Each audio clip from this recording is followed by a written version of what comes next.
We all love a good tradition that's all about gathering with our friends and family and having a great time.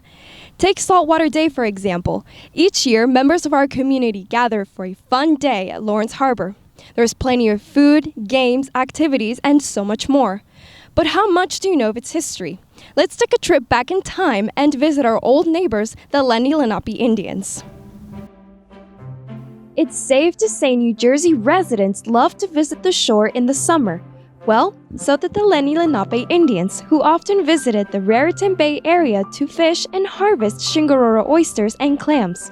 They made sure to take advantage of the natural resources Raritan Bay had once offered.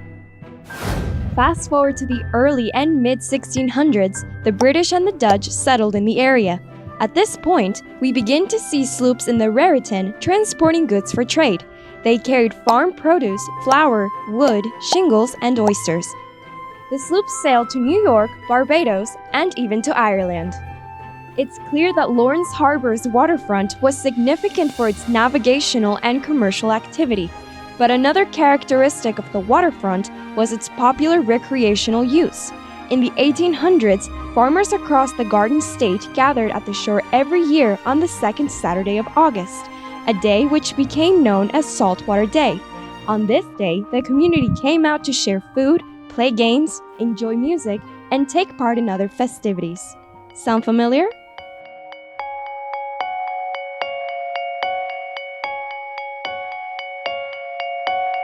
I look forward to Saltwater Day every year, and it just seems each year it gets bigger and bigger and bigger.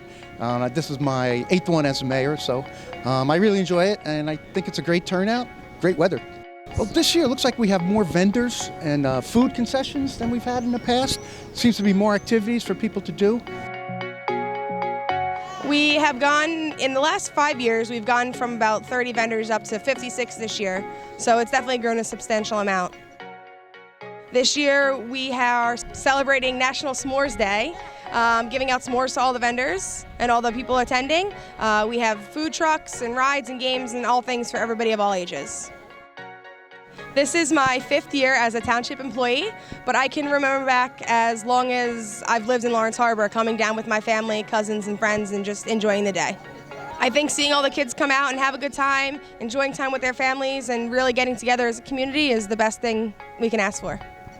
In 1976, we had one hell of a saltwater day. I think it was Bill Flynn and P.J. Fallon started it back up. It went for a couple of years, it stopped. Then it went for a couple of years, it stopped. And I think it was in 2001, it was the 75th anniversary of the First State Squad, and it was the opening of the new Old Bridge Waterfront Park by the Middlesex County freeholders. And we've been doing it ever since.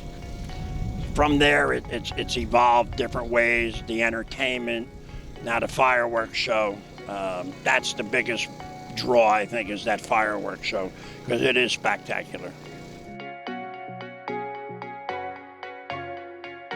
Old Bridge is a very large community, and we have events all through the year. But this is like almost like a signature event where everybody comes to the waterfront. People don't even know, who live in Old Bridge don't know we have like a beautiful waterfront here with great views of Manhattan right across the Freedom Tower, Verrazano Bridge. So it's great for everybody to come down here and actually see how nice and really pretty it is. Obviously, I'd be remiss if I didn't thank Parks and Rec Department for organizing this. Lisa Valseri organizes this all year round. Our Parks and Rec people are here, Super Old Bridge Police, and of course the vendors, the sponsors, but most of all I have to thank the people for coming out. It's really a good thing for the town to have Saltwater Day, and as long as I'm the mayor, we'll keep having them. We cannot do this without the mayor, but the chief of police this year really stepped up in light of all the things that have gone on at the Garlic Festival in El Paso. I talked to him this year and I said, Chief, we got to make our people feel safe, and he stepped up. We have a presence here like we've never had before. Everybody's walking around, never thinking about anything. And I want to thank the Middlesex County freeholders, because without this waterfront park, without the showmobile, none of this would be possible either. So, thank you.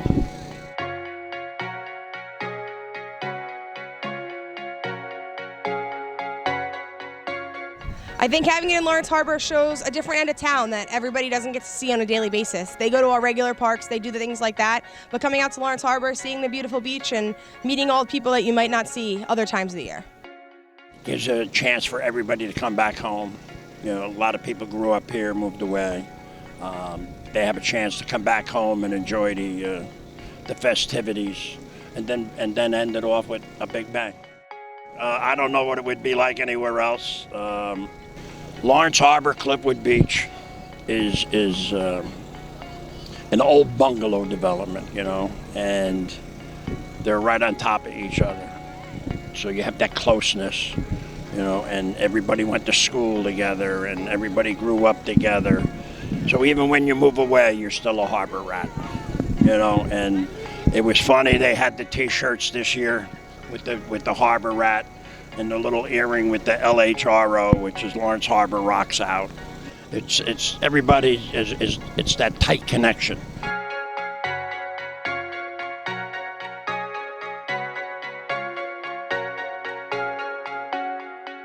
So what have we learned today? Traditions have a way of staying with us for so many years, and although they may evolve over time, a couple things remain: the joy the people share and the special unification of our community that defines Lawrence Harbor.